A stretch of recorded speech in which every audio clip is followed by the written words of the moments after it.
श्रवण जी, 95% गोदी मीडिया जिसे हम कहते हैं, वो तो सरकार के साथ है। ये 5% या उससे भी कम मीडिया को लेकर इतनी चिंता क्यों है?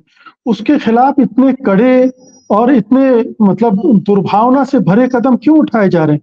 क्या ये इतना ताकतवर हो गया है कि इस देश के प्रधानमंत्री को, दुनिया की सबसे बड़ी पॉलिटिकल पार्टी को, इतने बड़े संगठन, इतने सारे संगठन साथ में है, फिर भी डर लग रहा है? देखिए मुकेश जी, एक तो मेरे लिए ये अनुभव नया नहीं है। आपातकाल के दौरान जब हम इंडियन एक्सप्रेस में काम करते थे, तब पुलिस जब आई, तब का अनुभव है, और कैसे उस समय हम लोगों ने आपातकाल का विरोध किया और कैसे तमाम लोगों को पकड़ा गया, जिसमें कुलदीप नैयर साहब भी थे और तमाम लोग थे। तो इसलिए ये कोई नई बात नहीं है। ये जो आज की पीढ़ी है, आज देश में इमरजेंसी नहीं उसके लगी लिए अभी। नया अनुभव है।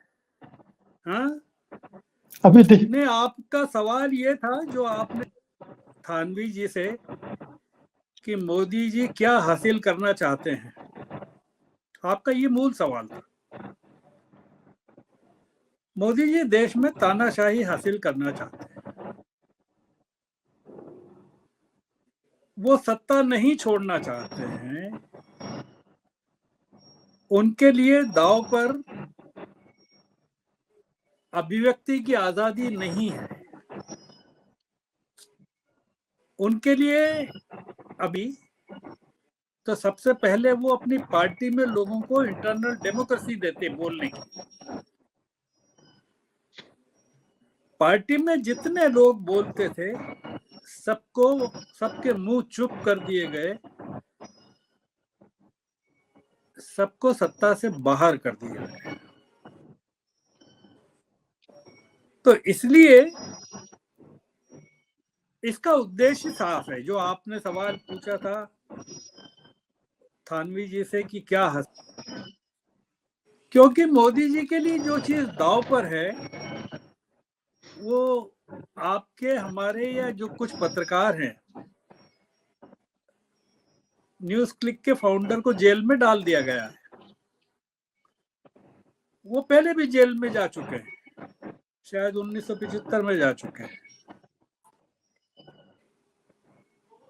कुछ लोगों की जगह हमेशा से जेल में रहने वाली है मुकेश जी, हुकूमत चाहे कोई रहे।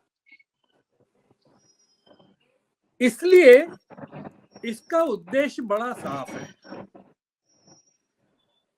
इसका उद्देश्य यह है कि जो पत्रकार अभी बच गए थोड़े बहुत,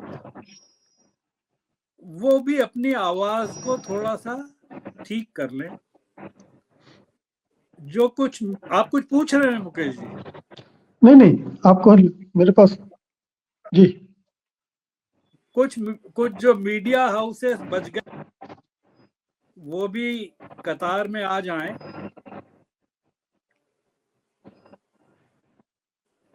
पार्टी में जो लोग आवाज उठा रहे हैं, उनके लिए भी ये मैसेज है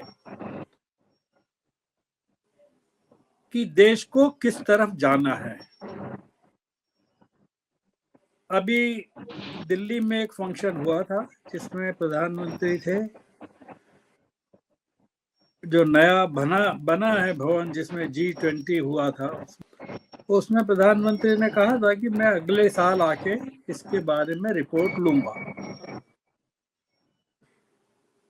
प्रधानमंत्री लाल किले से भी कह चुके हैं, पार्लियामेंट में भी कह चुके हैं, हर बार कह रहे हैं कि अगले साल वो क्या क्या करने वाले हैं। देश का जो माहौल है वो कह रहा है कि प्रधानमंत्री को अगले साल हम आने नहीं देंगे। तो अब ऐसे में एक महत्वाकांक्षी प्रधानमंत्री को क्या करना चाहिए? क्या कहना चाहिए कि ठीक है, आप जैसा कह रहे हैं वैसा ही करूंगा, या वैसा ही लिखिए, आपको जैसा लिखना है वैसे ही विरोध करिए मेरा। जो लोग जानते हैं अपने प्रधानमंत्री को, जैसे बैंकों में होता है ना, नो योर कस्टमर, तो ये जो लोग नो योर प्राइम मिनिस्टर है, जो गुजरात से जानते हैं, जैसे मैं जानता हूँ 2002 से, जब से मैं था वहां गुजरात में, मी रवैया रहा है जी उनका भी यही है और अमित शाह जी का भी यही है। और वहां के गुजरात के पत्रकारों से पूछ सकते हैं आप कि वहां कभी मीडिया की आजादी रही क्या। तो इसलिए मुझे कोई न्यूज क्लिक के खिलाफ कोई कार्रवाई से बहुत आश्चर्य नहीं हो रहा है। मैं इसको किसी बड़ी घटना का कर्टन रेजर मान रहा हूं और मुझे लगता है कि उन्हें अगर सफलता नहीं मिली, जिस तरह की राजनीतिक सफलता वो चाहते हैं, विधानसभा चुनाव में देखना चाहते हैं, तो विधानसभा चुनाव और लोकसभा चुनाव के बीच में या उसके पहले भी वो और भी बहुत सारी कार्रवाई कर सकते हैं, क्योंकि गोदी मीडिया फेल हो चुका है उनकी मदद करने में। 95% मीडिया की आप बात कर रहे हैं, उसकी मदद से वो उस लक्ष्य को प्राप्त नहीं कर पाए जो करना चाहते थे। और उनके पूरे लक्ष्य को ये जो 5% मीडिया है जिसकी आप बात कर रहे हैं, जो सिटीजन जर्नलिज्म है इस देश का, जो गली गली मोहल्ले मोहल्ले में फैल गया है, वो फेल करने पे तुला है। तो अभी बहुत सारी जगह नियंत्रण चल रहे हैं, व्हाट्सएप पे चल रहा है, ट्विटर पे चल रहा है। आप पढ़िए विदेशी अखबारों को, उनके रिपोर्ट्स पढ़िए कि किस तरह से यहाँ चीजें मीडिया में दबाने की चल रही है। तो इसलिए इसको एक उसी दिशा का में किया हुआ प्रयास जी हम मान सकते हैं, और इसको असफल करने की जिम्मेदारी भी अब वो लोग जो अभी बाहर हैं उनके ऊपर है। जी और जब सत्य हिंदी का ऐप डाउनलोड करें गूगल प्ले स्टोर पर।